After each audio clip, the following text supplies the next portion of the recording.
All right, guys, here we go with the notes for Chapter 16, talking about some of the intricacies with advertising. First off, what is it? Seems like a simple question, but let's define it in particular. In essence, advertising is selling, and it has similar steps on the way to a sale that personal selling does. Here's the attributes. It targets the right prospects. It conducts research to gain insights into why and how consumers buy. It educates people. It makes an offer to those consumers. Hopefully, it makes a sale to the consumers, and then it delights them afterward with post-sale service so that they will give referrals and then advocate for the things that you are selling, which we've talked a lot about in terms of word of mouth advertising, both in terms of standing in front of the water cooler and also the way that people advocate for things online. The ideal advertising reaches the right customer at the right time, in the right channel, in the right location, with the right message, and ultimately makes a sale. So we've taken that fundamental question of what is your message and who is your audience, and we've expanded it a bit to focus on the ways that this becomes effective, to think about all these different things. It's not enough just to have the right message for your target audience, but you need to be able to meet the audience where it is at and give that message to them in a way that they expect to receive it and are able to process it and do something with it. Let's talk about internet advertising. You have native advertising. This is paid advertising that typically uses written content that is partially disguised as original content. So these are the things that might be like sponsored blog posts or articles, that nature sort of thing. Sometimes it's included as maybe a sidebar where you would expect maybe to see a banner, but it looks like regular text. These sort of things are designed to fit seamlessly into the content that surrounds it, and that's why it's often mistaken for actual content. So kind of a little bit of, you might think of it as deceptive, but it's a pretty effective tactic. Influencers are those that promote the brand's products or services through various social media platforms that they control. This is a lot of your podcasters and YouTubers that do things like this. They must be trusted figures within a niche community and retain a loyal following in order for this to be effective. And generally, those that are going to be endorsing certain products or services are going to possess a certain amount of knowledge or experience about the thing that they are advertising, which helps to lend to the credibility of the message being sent. We'll talk more about traditional media, television in particular, audio, radio, newspapers, magazines, all this sort of thing. We'll talk about that in later chapters. For now, though, let's move on to sales promotion. The major advantage of sales promotion is that it can inform consumers about when to buy.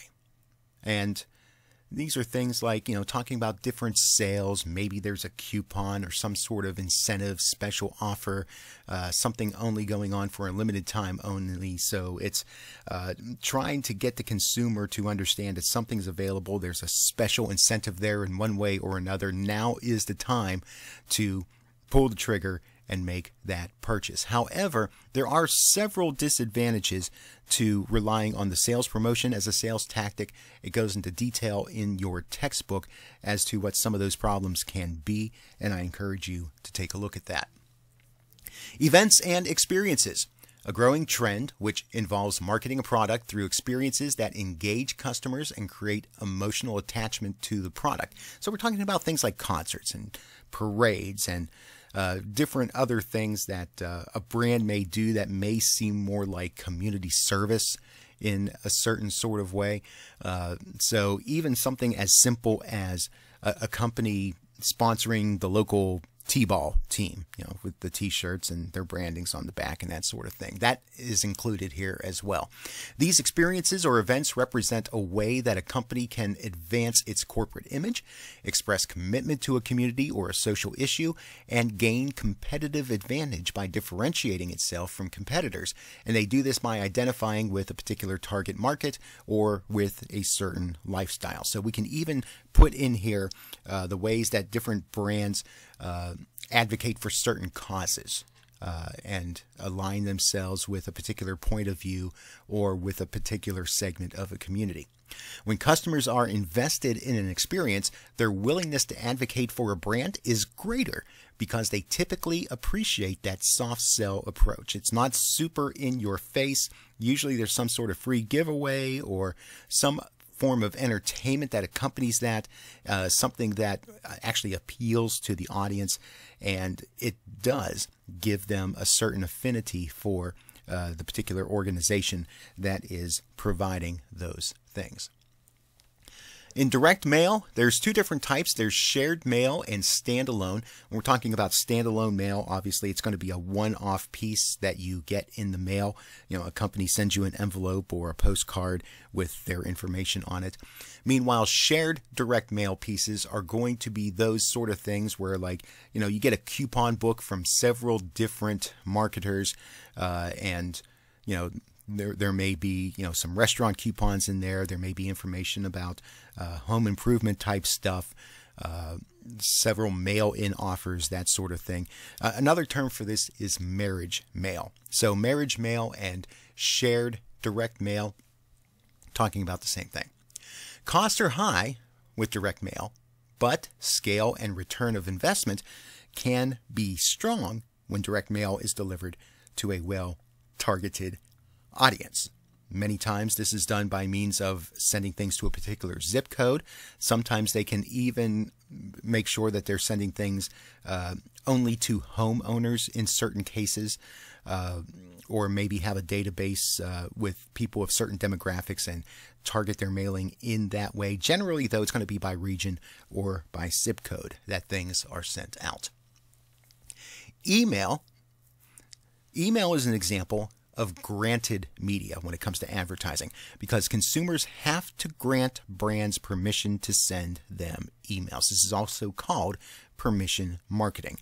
In other words, you have to consent to receiving the emails in order for you to legally get those emails. This is something that is regulated by law.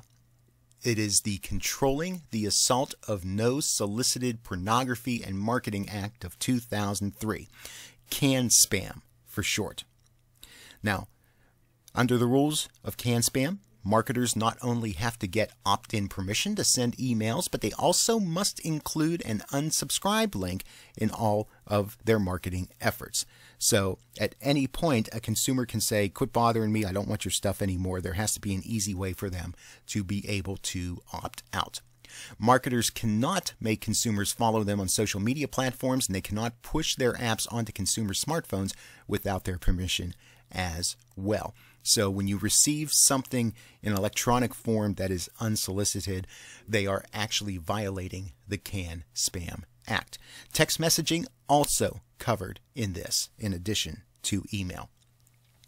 Now, this chart from your textbook shows different advertising expenditures from different media, and you'll see that a lot of things are starting to see a rather gradual decline. It is when you look at the pieces of the pie, it's, it looks like it's subtle. In some cases, it's rather significant. Magazines, for example, dropping over $1 billion from 2017 to 2018. And you're also seeing a bit of a drop in newspapers. Not quite as bad in television. Radio, surprisingly, staying pretty even-keeled.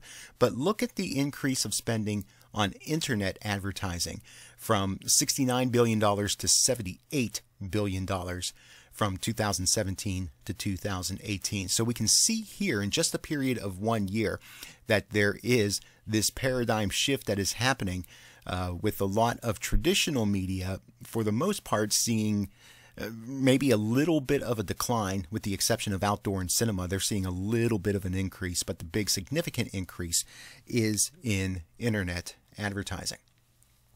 Now, direct response versus branding advertising. Direct response is an approach to advertising in which businesses communicate directly to consumers through a variety of channels, and the message is going to contain some sort of call to action. Usually that call to action is going to be an appeal for them to make a purchase. Meanwhile, branding is going to be a form of advertising in which businesses, nonprofits, politicians get into the mix here as well. They try to create a positive image in the minds of consumers. So it's not necessarily a hard push for them to make a purchase, but there's going to be some sort of a call to action, usually to get more information or maybe to sign up to get involved in one way or another. So there's going to be, with branding, this sort of direct or implied promise about the benefits of a product. Usually it's going to position the product with some sort of an emotional appeal directed at its target audience that will create brand awareness, brand appeal, and curiosity about the brand. So you're really not necessarily trying to get them to hop off the couch and pull their wallet out, but you're trying to get them on board with who you are, what you're about, and what you can do for them. Some possible goals of branding include awareness.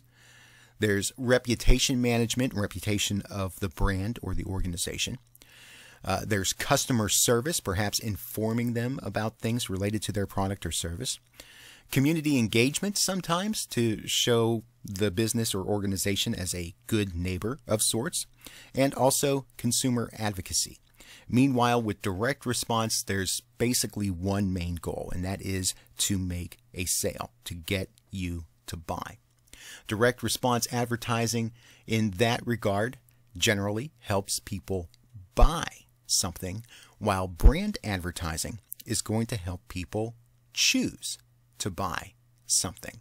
So that's, in the nutshell, that's the main difference. Direct response advertising helps people buy, where brand advertising helps people to choose. Now, the objectives of advertising. Informative advertising aims to create brand awareness and knowledge about a product, or to inform customers about a new feature or a new offer of a product that they had previously purchased. So it is providing information to consumers. Meanwhile, persuasive advertising aims to create a liking or a preference or a conviction and ultimately the purchase of a product. So a lot of times when you see some sort of a comparison of the company's product to their competition, that's going to be an example of persuasive advertising, where they tell you why theirs is different or better than something that the competition would offer you. That's one of several different ways to use persuasive advertising. There's also things like appeal in terms of creating some sort of an image or using bandwagon effect. You know, everybody's doing it kind of thing. There's all sorts of different ways that you can use the persuasive approach when it comes to appealing to a consumer. Reminder advertising aims to stimulate repeat purchases. So you bought something in the past, they want to get you to try to buy it again. The success rate of selling to an existing customer is somewhere around 60 to 70%, while the success rate of selling to a new customer is only somewhere around 20% or less. It doesn't take as much effort to sell someone something that they've purchased before, assuming they've had a positive experience with that product, because all you have to do is remind them that they like the product and they ought to go get it again. Meanwhile, when you're selling to a new customer, you have a lot of effort in terms of telling them who you are and what you're about and why they're important and why they should buy from you. And that takes a little more convincing than someone that has already drunk from the well. Reinforcement advertising aims to convince current customers that they made the right decision in making a purchase. It's an attempt to try to eliminate any sort of buyer remorse. Also appealing to things such as social status and social proof and things like that, where You made the right decision, and everyone's proud of you for making that decision, and people have done it, just like you did, and all that sort of thing. You're good enough, you're smart enough, doggone it, people like you, all that sort of thing. Give yourself a big pat on the back because you made the right choice. In national advertising, salespeople who sell national advertising are primarily reactive, and they're typically the embodiment of service selling. Remember, service selling is about customer success, customer service, making sure that a client is receiving all that was promised to them and that they're satisfied with the advertising they're doing with your media outlet. So they call on advertising and media agencies, the salespeople do, that purchase advertising for leading national advertisers whose brands are widely available to the entire population. You're going to find that many times the larger brands do deal with these advertising agencies, and the salespeople at various media outlets are going to contact these agencies in an attempt to do business with some of these national and regional brands. National service selling to agencies that buy for these leading national advertisers involve responding to RFPs, or response for proposals. These are emailed by agencies to salespeople who represent large mass appeal broadcast and cable networks, and also to digital platforms or websites. So generally, the ad agency will send out this RFP, and then it is on those that receive that RFP invitation to be able to come up with a campaign in response to what it is they're looking for. And you can see various examples on the author's website to look at what some of these RFPs would entail. Now, one thing to keep in mind, we've talked about agencies and we've talked about selling direct. There's also kind of this middle road where some companies will bring an agency in-house. This trend means that salespeople selling national advertising, and sometimes even regional and local advertising, to be honest, they're going to be calling directly on brands more often than previously, and that marketers are initiating these RFPs. So brands moving away from working with agencies means that it'll be more challenging for media salespeople that need to maintain multiple relationships with multiple media buyers. Because many times when you're dealing with the national agencies, they're going to represent several brands from all across the spectrum. So it's not as taxing to have to reach out to company to company to company, where you can make contact with one agency and they represent several brands. The more and more that companies are bringing their media buying operations in-house, the more that you're going to have to deal with several more of these in-house agencies. This is a good place for us to take a break. When we start the next video, we'll focus a little more on local advertising.